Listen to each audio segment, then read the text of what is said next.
Right then, hello there, good evening, good morning, good afternoon, whatever it is, wherever you happen to be. My name is Paul, I'm the brains behind Knickknacks Old Peculiar, the world's most boringly repetitive blog. I watch I watch TV shows and movies, and occasionally, if I think you're interested in hearing my opinion of them, I will tell them about them in both my blog, Knickknacks Old Peculiar, and on my YouTube channel at Mr. Cody2977. Yes, I've been thoroughly enjoying the current series of Star Trek Strange New Worlds. It's the third series, so I've been doing my reviews of each episode on a week-by-week basis. Today, at the time of recording, is Saturday the 30th of August 2025. I caught episode 8 on Thursday night. That was my microwave going ding, by the way. I saw episode 8 on Thursday, and I should have this series of rambling thoughts of mine, published by later today on Saturday. I hope you'd like to watch, and hope you enjoy it, and I hope you stick around to see what shirt I wear for the rest of the video. Here's what I thought of the episode. Episode 8, 4.5 Vulcans, opens with the usual summary of earlier episodes, but reminds us that in one episode, Spock had become human. The scene shifts to a cold open that shows us Lieutenant Commander Una Chin Riley, Rebecca Romaine, recording her first officer's log, telling us in the process that the Enterprise crew are heading for Permentary 3 for some much-needed shore leave. Until, of course, it's contacted by Vulcan High Command, who have a problem when the Enterprise is better placed to deal with than they.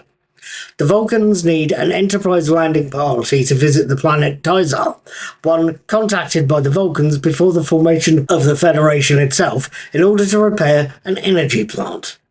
There's only one issue. Whoever visits the planet needs to be altered not only to look Vulcan, but to become Vulcan, something Nurse Chapel can easily arrange using a serum originally developed years earlier. Both change and repairs go easily enough, so easily Commander Pellier complains to Number 1 that the landing party are making her look bad. But it's only when the team, Captain Pike, Nurse Chapel, Ensign Uhura and Lieutenant Noonien Singh, Anson Mount, Jess Bush, Saleha Rose Gooding and Christina Chung get back to the ship that their problems really start. The serum that's supposed to make them human again has stopped working. Right, first things first, yes, I have got on a completely irrelevant t-shirt. I just happen to have a Judge Dredd Democracy Isn't Working one sitting in my drawers.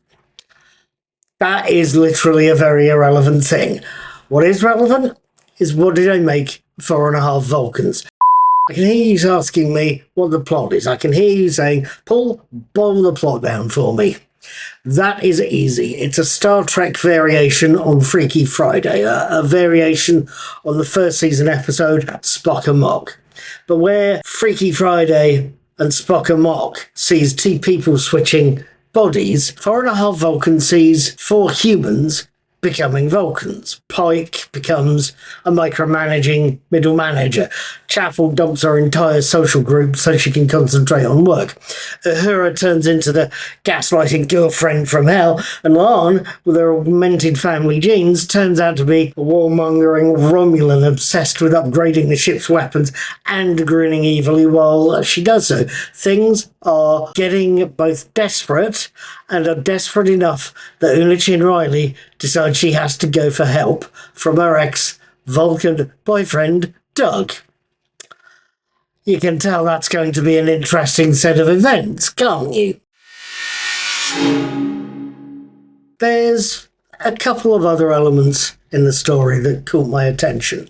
The first is obviously the title, 4.5 Vulcans.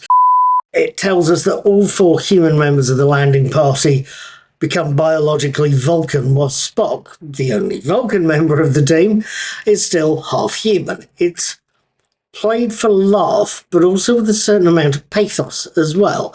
As Peck's performance shows us Spock unnerved by his suddenly changed crewmates, and unnerved because it reminds him of uncomfortable parts of his childhood. We also learned something about number one, Imogen Riley, the Rebecca Romaine character as well. She's got an on-again, off-again Vulcan ex-lover called Doug, who looks considerably shorter than his ex-girlfriend. It's Patton Oswalt, I think the actor's called, but the actor who plays the character is considerably shorter than Rebecca Romaine. So it's an inherently odd-looking thing. And trust me, I do know that. I'm 5'1" myself, so surrounded by tall people, it can look strange. I know that much. There's possibly more I could add there, which should include telling you that Captain Battelle, Melanie Scrofano, has a tendency to blow her top in this episode at anybody with pointy ears. I won't. I will leave you to find out more about this episode yourself. There is possibly a lot more I could tell you there. I could tell you there's more to being a Vulcan than just a biology. Their culture, environment, they play a factor in a way a Vulcan, or anybody else for that matter, develops. I could tell you there's at least two seeming odd couples in this episode, Una Chin Riley and Doug, James T. Kirk and Mr. Scott. I can tell you that when no one has gone before speech at the opening of this week's episode, delivered by Captain Pike's Vulcan self, sounds decidedly odd. But I won't.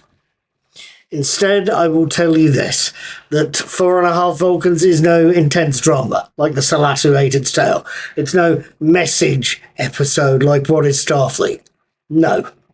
It is instead much like the original series The Trouble with Tribbles, or Enterprise's Carbon Creek, or more recently, Those Old Scientists, or the entire series of Lower Decks.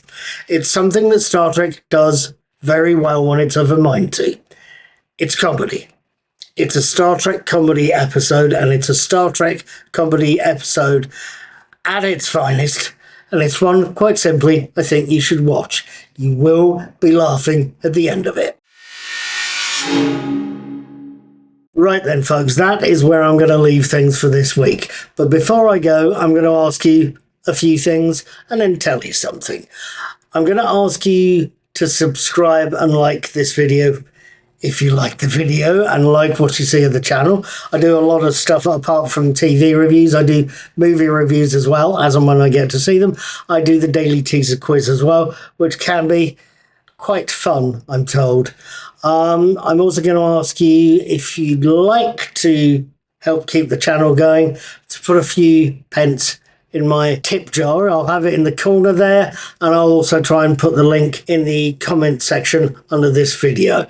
Please help if you can. If not, give us a like or just keep watching. One last point, I will be watching the next episode, the 9th episode of Star Trek Strange New Worlds, Terrarium, on Thursday the 4th of September, and I will be posting my written and video reviews of it by Saturday the 6th. Hopefully, you'll be back to see some more, and I'll see you then. Take care, have fun, be good, and